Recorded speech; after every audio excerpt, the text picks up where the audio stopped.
Now turn to Section 1. Section 1. You will hear a conversation between two students talking about driving lessons. First, you have some time to look at questions 1 to 5.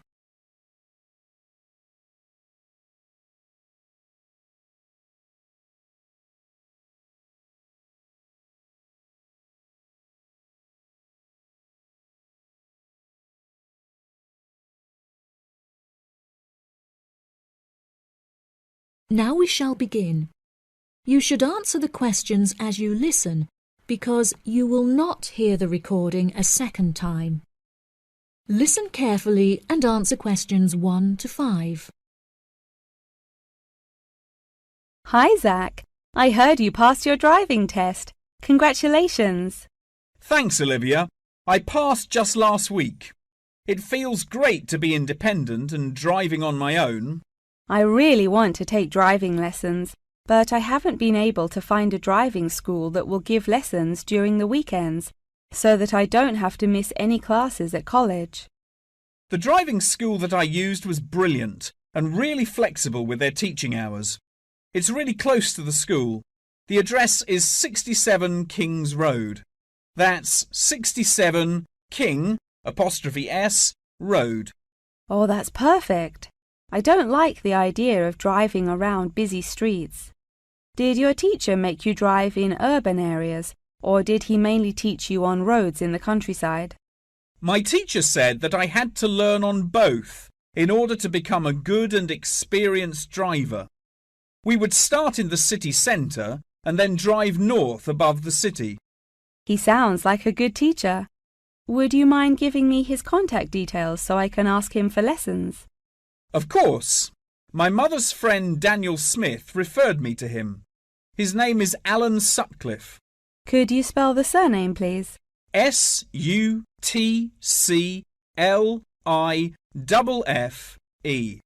Thanks for helping me out. I'll give him a call tomorrow. I don't know if I should learn in a manual or automatic car. How do I decide? I wasn't sure which type of car to learn in either. In the end, I chose to learn in a manual car because once you've learnt how to drive manually, you can drive automatic as well. Most cars on the road are automatic nowadays. OK, I think I'll learn with a manual car too then. Hopefully the teacher will be able to give me lessons in the evenings after school. It would be much better if you take the lessons during the day. It will be far easier for you to learn when there is enough daylight to clearly see everything going on around you. But you need to be an experienced driver to drive safely at night. How frustrating. I was hoping I wouldn't have to take lessons during the weekends. You're right, though. Safety comes first. Speaking of safety, you should wait until summer to start learning. It's really difficult and dangerous to drive in the wind and rain as a learner, so you should definitely wait until the weather is sunny and dry. OK, that's perfect actually. It will give me some time to save up some money to pay for the lessons. Tell me about it. I had to work for months before I had enough money saved up. It was worth all the work when I finally got my driving licence, though. The whole process is so expensive. How much did it cost you in the end? Well, each half-hour lesson cost $30, and then the final test cost $50. In total, it cost me about $300. Gosh, it's pretty expensive. How did you find the test? Was it really difficult? No, it wasn't too bad, and the man was really calm and friendly. I knew that I would have to perform 2 parking manoeuvres during the test, so I practiced them a lot beforehand, and that really helped. The test used to last 40 minutes, but it changed a bit. For the first 20 minutes of the test, he gave me directions, and I had to just drive around, and then the last 10 minutes was for demonstrating the manoeuvres. So the test is 30 minutes in total. OK. Great, I'll remember that. Do you have any more advice? It's really good to practice driving a lot outside of driving lessons as well. Whenever my parents were running errands on the weekends, I would offer to drive them. My driving teacher also told me to buy a notebook to write down everything that I've learnt in it, like a diary. Ha! That sounds boring, but I'll do it if it helps. I found it really useful.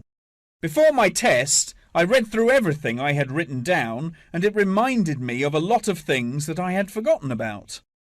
It's really helpful for the theory test as well, because there's so much information to remember for it. That's great, Zach. Thanks for your help. No problem. See you at school. Bye.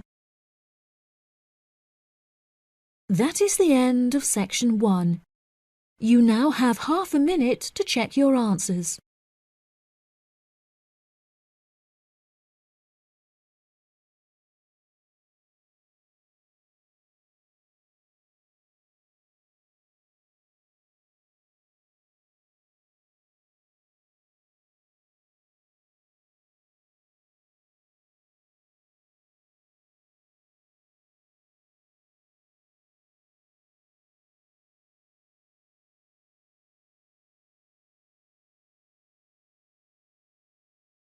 Now turn to section 2.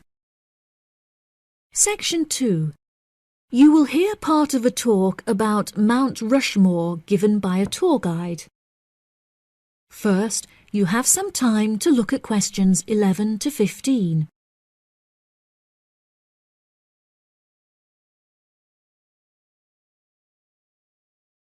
Now listen carefully and answer questions 11 to 15. Good morning, everybody, and welcome to Mount Rushmore. To start your visit, I'm just going to give you a brief account of the history of the memorial before letting you roam about on your own. I won't keep you long, okay? Mount Rushmore is South Dakota's top tourist attraction and features the heads of 4 United States presidents: George Washington, Thomas Jefferson, Theodore Roosevelt, and Abraham Lincoln. Each head is 18 meters tall, which is taller than the heights of 11 people combined. The sculptor initially wanted to depict the presidents from head to waist, but due to a lack of funding, the construction had to stop before this vision could be realized. In total, it cost the government $1 million to sculpt the heads at Mount Rushmore. Before the construction of the presidents' heads, the mountain was just bare rock and forest, attracting only a few hikers a year. The new carving at Mount Rushmore has become an iconic symbol of presidential greatness and has appeared in works of fiction and other popular works. The sculpture has also worked perfectly as a way to develop tourism, which was its intended purpose, and now attracts over 2 million people a year. The original plan was to carve the presidents' faces into the granite pillars known as the Needles. However, the sculptor soon realized that these rocks were too eroded and delicate to support such a large sculpture. Instead, he chose to locate the carving at Mount Rushmore due to its grand appearance and brightly lit rock faces that experience maximum exposure to sunlight throughout the day as a result of the southeast orientation. Upon seeing Mount Rushmore, the sculptor declared, "America will march along that skyline." The name of Mount Rushmore also has an interesting history. The location was originally known as the Six Grandfathers. However, during an expedition in 1885, the mountain was renamed after Charles E. Rushmore, a prominent New York lawyer who joked that his annual treks to the mountain had earned him the right to have it named after him. 40 years after the mountain was renamed, Charles E. Rushmore donated $5,000 towards the sculpting of the presidents' heads, the largest single contribution. In 1927, the construction works started and 7 years later was complete with no fatalities. So that's the history for you. If you'd like any more information, please feel free to ask me questions, or you can soak up the information from our fantastic guidebook. Before you hear the rest of the talk, You have some time to look at questions 16 to 20.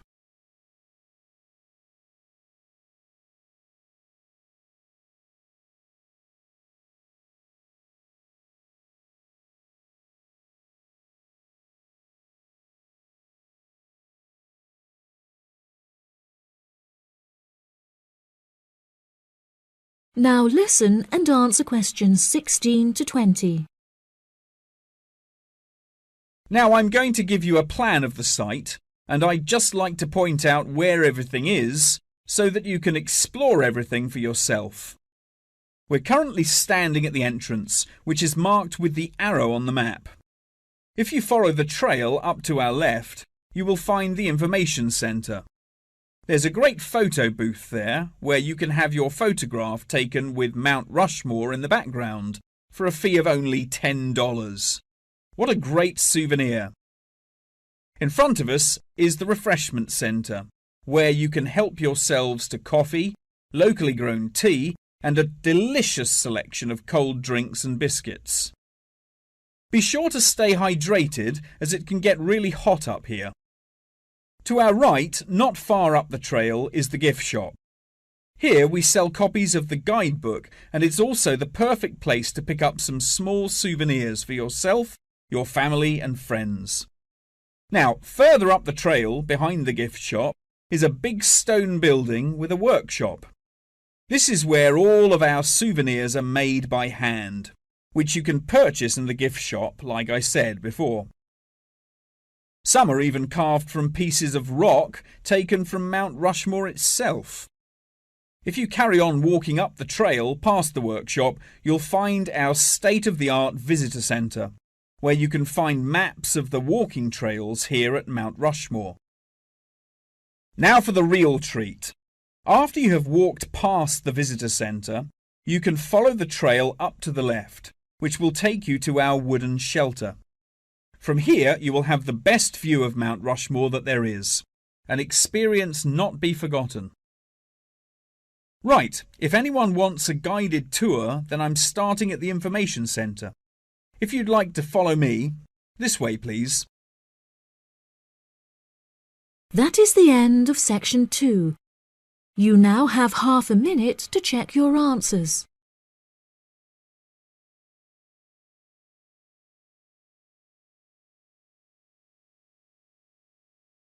Now turn to section 3. Section 3. You will hear a conversation between a professor and a student talking about taking a course. First, you have some time to look at questions 21 to 25.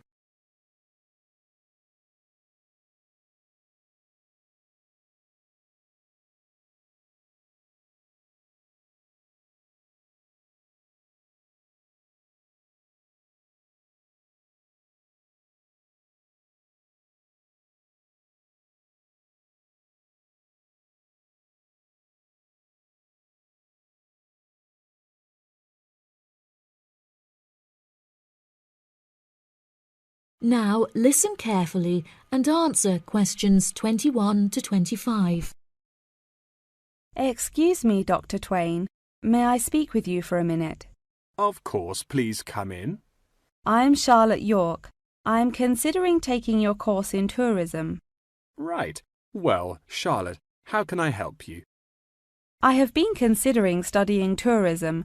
However, it is such an important decision that I would like to seek some advice about it first. Would you mind answering some of my questions? Absolutely. Fire away. Well, I have been discussing courses with my parents, and they are concerned that I will not be able to get a well-paid job with a degree in tourism. The reason that I want to study the course is that I have a great interest in the subject, and I think I would really enjoy it. I believe the only way that I will enjoy my life is if I enjoy my career. Happiness is far more important than money, don't you think? Absolutely. I would much rather be happy and poor rather than rich and miserable. Money cannot buy you happiness. I'm glad you agree. You needn't worry about money, Charlotte. A large part of the tourism course is dedicated to teaching students how to manage finances, a skill that you can apply to your everyday life as well. I would also recommend that you take a sideline course in time management, as this can be incredibly useful in efficiently planning your workload. Efficiency is the key to success. I'll remember that. Now, I have found that some students have natural talents that really help them to succeed in the course. Communication skills, for example, can be very beneficial. Do you have any strengths? Maths was always my favourite subject at school, so I really enjoy solving mathematical problems. However, I find statistics quite difficult. I have always been very capable and self-sufficient. I have a lot of confidence in my abilities and will take the initiative in situations without needing to depend on anyone else for their help. That's a really great quality to have and will be particularly useful if you choose to study tourism. That's great. I would recommend that you spend some of your time researching the course. A lot of people who are uneducated on the subject claim that tourism is a shrinking industry and that it will become irrelevant in the future. If you study the published research, however, you will see that the truth is quite the opposite. The industry has, in fact, grown significantly as people have developed an ever-increasing interest in culture and travel. Have you compared the university course with a polytechnic? Yes, I have. I was interested in studying the course in modules. However, the university doesn't offer that option. I don't have enough funds to be able to attend an expensive university, so I was relieved to see that the course is quite affordable. I also considered attending a summer school instead of university to save money, and so that I could work during the rest of the year. But I really wanted the university experience. I think that university would suit you well. Before you hear the rest of the conversation, you have some time to look at questions 26 to 30.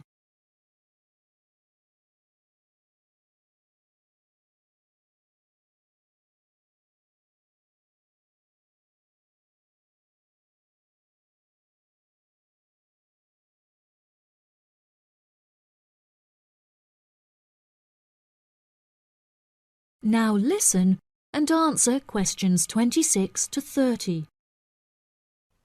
Now, what about the courses? Are you interested in any of the other subjects on offer? I have looked at a few. I was interested in travel and business as it sounds similar to tourism. That is really worth learning. However, be aware that it is difficult and will demand a lot of your time. Okay, that's good to know. You might find that Japanese is an interesting course and it will teach you valuable skills in speaking the language. Personally, it's not bad and could be of some help, but not that much. Okay, Japanese. Got that. What about medical care? Well, if you have time, the course will teach you a lot about curing diseases and illnesses or dealing with injuries outside, although it's not essential. So, okay, if it's useful, I'll take it. If you enjoy using technology and are worried about fulfilling the entry requirements, computing is very relaxed about the skills that applicants must possess. I'm terrible with computers, so I'm not sure that I would enjoy that course. How about public relations? Yes, I would recommend that course. It would be related to entering the tourism industry, as it will educate you on how to approach clients and develop associations with them. That's great. Thank you so much for your help. That is the end of section 3. You now have half a minute to check your answers.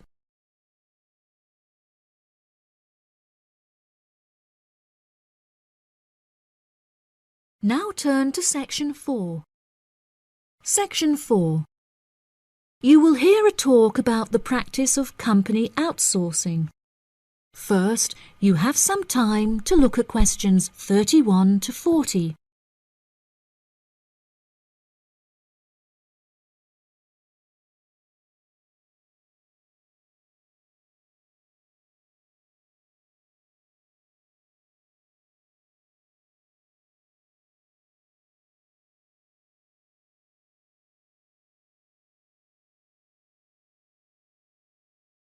Now listen carefully and answer questions 31 to 40. Welcome, class, to your very first lecture in this series on business in the modern world, conducted by myself, Dr. Toby Bennett. Today, we will be looking into the practice of company outsourcing, using TCP technologies as a case study. Now, for those of you who are unfamiliar with this practice, I will give you a summative definition. Company outsourcing involves the contracting of various business activities by one company to another. This practice will sometimes occur from a Western company to a party based in a third world country, the rationale being to make significant financial savings on lower international labor rates and to potentially increase quality. Now, our case study for today is TCP Technologies, a party located in India that receives outsourced tasks from Western companies. The manager of TCP Technologies is a man called Manjeet Khanna, who has personally developed a series of aims and philosophies by which the company is expected to operate. He claims that the most important of these philosophies is to create a workplace where each individual member has the opportunity to contribute their opinion to the operations of the company. That is to say, that he found it important to develop a democratic environment. As a means of ensuring quality from every individual at TCP Technologies, a grading system has been developed that encourages an ethos of hard work and recognizes accomplishment. This grading of individuals is based upon a series of factors such as turnover, hours worked, and efficiency. Every month, Khanna publishes the grades on an internal website, where staff can access not only their own grades, but also compare it to others. A spirit of playful competitiveness has developed through this method, which has resulted in increased efficiency and turnover across the company. Khanna also saw it as essential to develop a culturally diverse group of employees as a means of presenting a multifaceted image that would appeal to a host of potential employees from across the globe. This cultural openness has not only increased the quantity of incoming contracted opportunities by 7%, but has also benefited the company itself significantly. A level of transparency now exists that had not before been apparent. According to questionnaires carried out recently, these newly introduced measures have significantly increased the rate of staff satisfaction, which has subsequently led to an increase of 32% in the company's income. These figures are truly admirable and serve as a testament to the measures that Khanna has introduced to the workplace at TCP Technologies.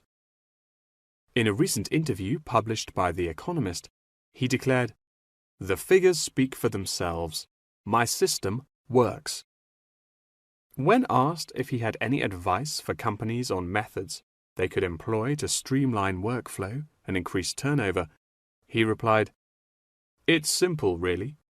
A company must see itself not as one entity comprised of nameless components, but instead as a living organism composed of cells, each one essential to the functioning of the whole.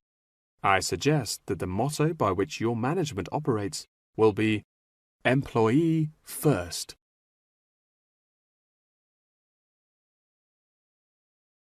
Many benefits have been reaped from the aforementioned changes in management style, such as a significant decrease in staff turnover. This improvement alone has solved many problems that had before stunted the growth of the company. A lot of these improvements came from the realization that the solution does not have to be produced internally, but can come from any other company. The grading system also immeasurably enhanced the dynamics of the company. The fact that this measuring system is solely produced for staff members and inaccessible by management means that it cannot be used as a judging criterion for promotion. It has proven itself a relaxed and informal means of stimulating workflow. When asked about specific features of his managing style, Kana mentioned that it is important for him to respond personally to any complaints filed by staff members. Having found the existing complaints process slow and ineffective, he introduced a new online system that created a direct line of communication between Kana and all employees of the company. The complaint form, dubbed by Kana as a ticket, eradicates the middleman, is easily accessible to all employees online, and has an interface that can be instinctively navigated. Any staff-related complaint, such as those relating to air conditioning and food quality, can be submitted directly to Kana via this online system. Entitlement to vacation is also a popular issue discussed through this forum. The main benefit of using this system is that staff must include their personal details on the ticket before they are able to submit it. In the past, anonymous complaints had been the root of much confusion and caused many wasted work hours, so the new system has put a ban on this form of complaint. That wraps up the lecture for today. Please remember that attendance is mandatory. That is the end of section 4. You now have half a minute to check your answers.